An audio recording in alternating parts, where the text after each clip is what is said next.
Hello friends, నా ఛానల్కి స్వాగతం అండి. నేను ఈరోజు మీకు చందమామ కథల్లో బేతాళ కథ చదివి వినిపిస్తున్నానండి. ఈ కథ పేరు కలియుగ భీముడు. పట్టువదలని విక్రమార్కుడు చెట్టు వద్దకు తిరిగి వెళ్ళి చెట్టుపై నుంచి శవాన్ని దించి భుజాన వేసుకుని ఎప్పటిలాగే మౌనంగా శ్మశానం కేసి నడవసాగాడు.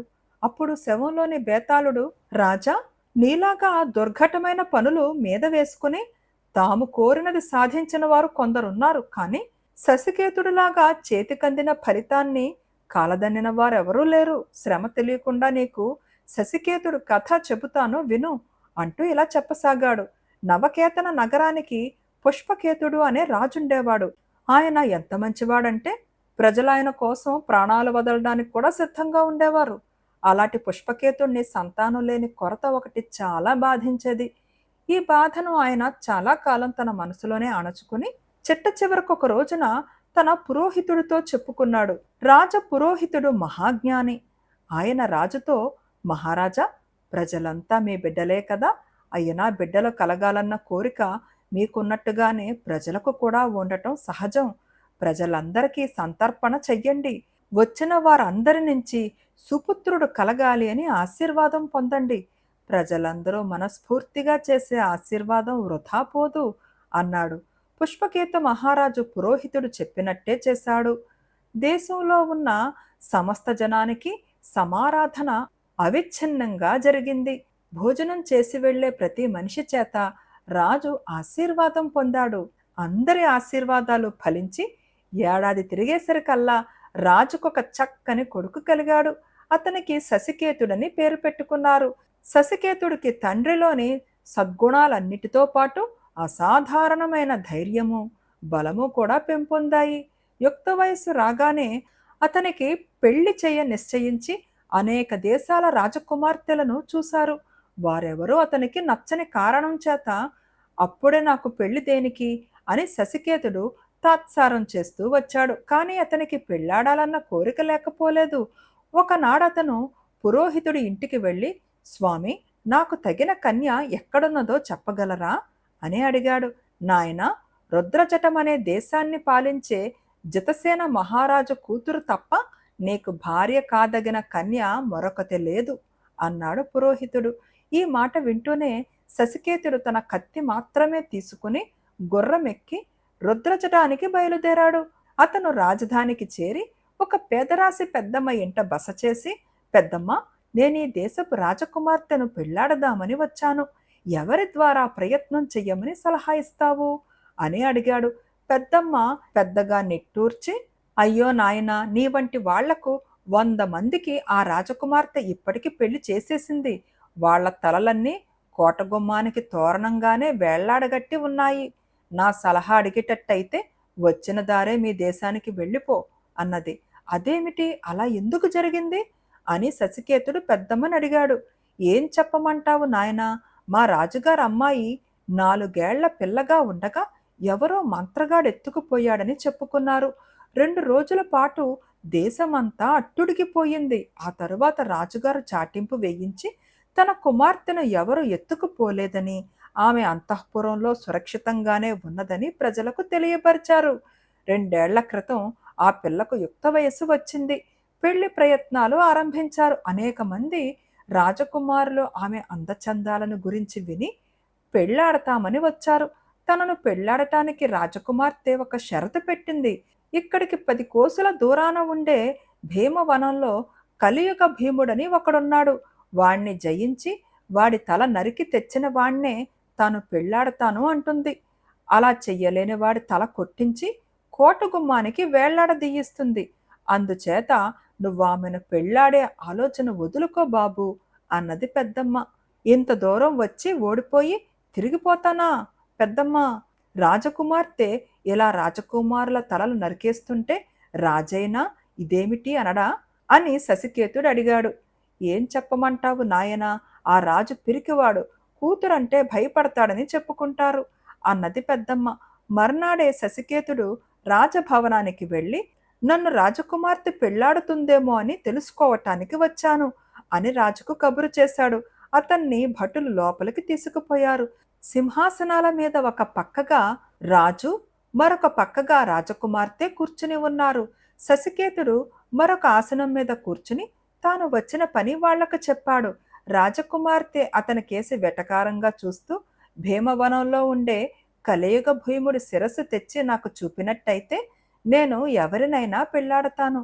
అందుకు ఒప్పుకుని వెళ్ళి కలియుగ భీముడి శిరస్సు తెలకపోయిన వాడి శిరస్సు నరికి మా కోట గుమ్మానికి వేలాడగట్టిస్తాను అన్నది.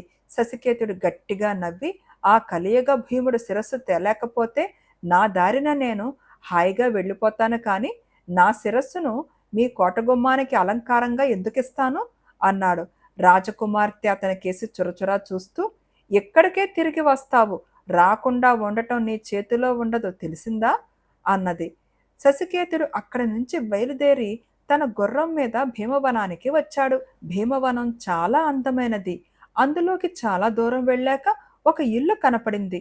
అతను ఆ ఇంటి ముందుకు వెళ్ళి తలుపు తట్టేసరికి ఒక అమ్మాయి వచ్చి తలుపు తీసి శశికేతుణ్ణి చూసి కొంచెం కంగారుపడి, ఎవరు మీరు, ఇక్కడ ఏం పని, వెంటనే వెళ్ళిపోండి అన్నది. శశికేతుడు ఆమె అందం చూసి క్షణం సేపు నిర్ఘాంతపోయాడు. నేనొక పని మీద వచ్చాను, కలియుగ భీముడు ఎక్కడ ఉంటాడో చెప్పగలవా అని అతడు అడిగాడు. ఇదే ఆయన ఇల్లు, మీకాయనతో ఏం పని అని ఆమె అడిగింది. ఆయనతో యుద్ధం చేసి ఆయన తల తీసుకుపోయి రాజకుమార్తెను పెళ్లాడతాను అన్నాడు శశికేతుడు. ఆయనను జయించడం ఎవరితరమో కాదు అన్నదామె.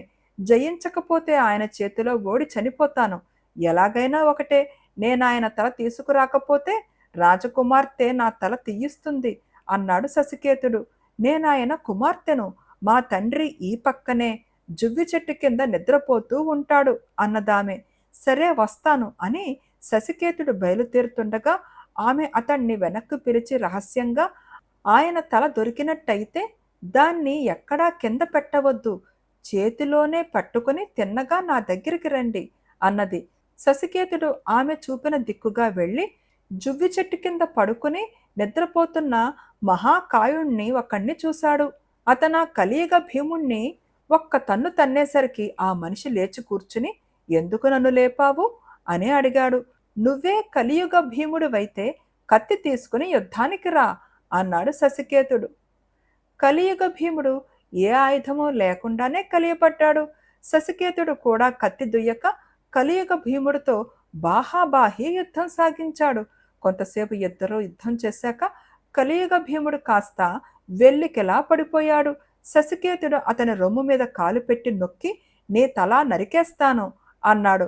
నరికెయ్యి, నిన్నెలా ఆపను అన్నాడు కలియుగ భీముడు. శశికేతుడు కత్తి దూసి ఒక్క వేటున కలియుగ భీముడు మెడ నరికి తల చేత పట్టుకుని బయలుదేరాడు. అతని కొద్ది అడుగులు వేశాడో లేదో కా కా అని భయంకరంగా అరుస్తూ 2-3 కాకులు అతని ముఖం మీదకు వచ్చాయి. వెంటనే శశికేతుడు కలియుగ భీముడు తలను జారవిడిచి తన చేతులు 2 ముఖానికి అడ్డం పెట్టుకున్నాడు.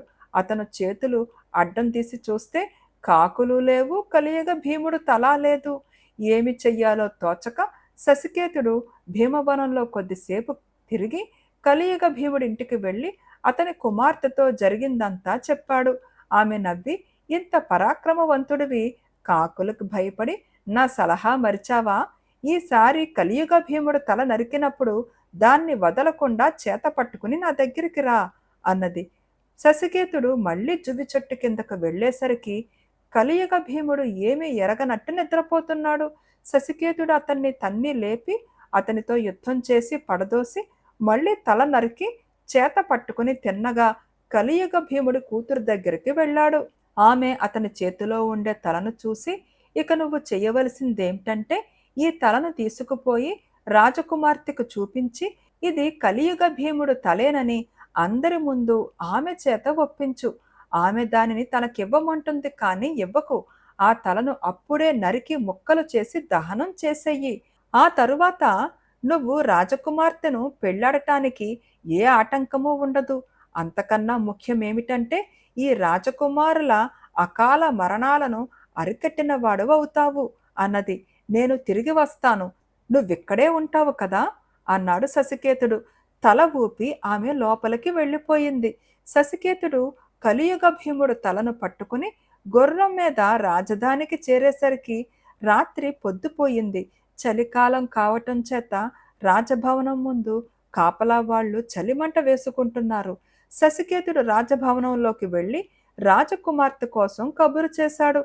ఆమె వచ్చింది. ఇదిగో కలియుగ భీముడు తల తెచ్చాను. సరిగా చూసి గుర్తించు అన్నాడతను. రాజకుమార్తె తలకేసి చూసి, ఇది కలియుగ భీముడు తలే. నీ శపథం నిలబెట్టుకున్నావు. దాన్ని నాకిచ్చెయ్యి అన్నది.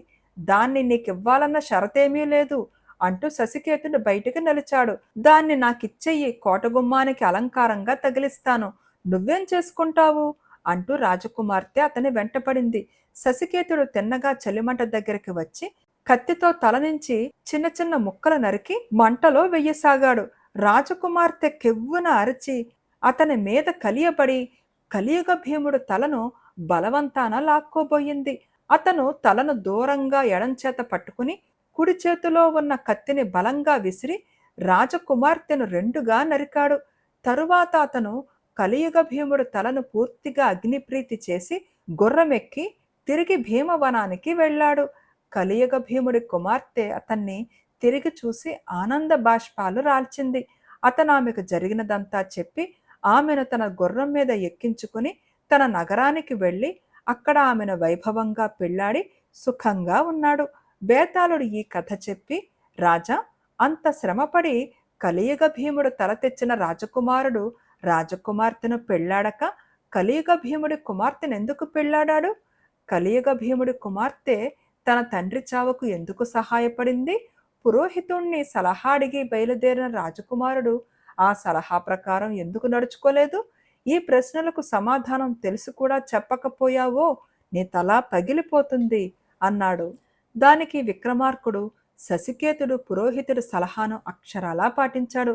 కలియుగ భీముడు రాజకుమార్తెను చిన్నతనంలో ఎత్తుకుపోయిన మాంత్రికుడు. బహుశా రాజకుమార్తెగా నటిస్తున్నది ఆ మాంత్రికుడి కుమార్తె అయి ఉంటుంది.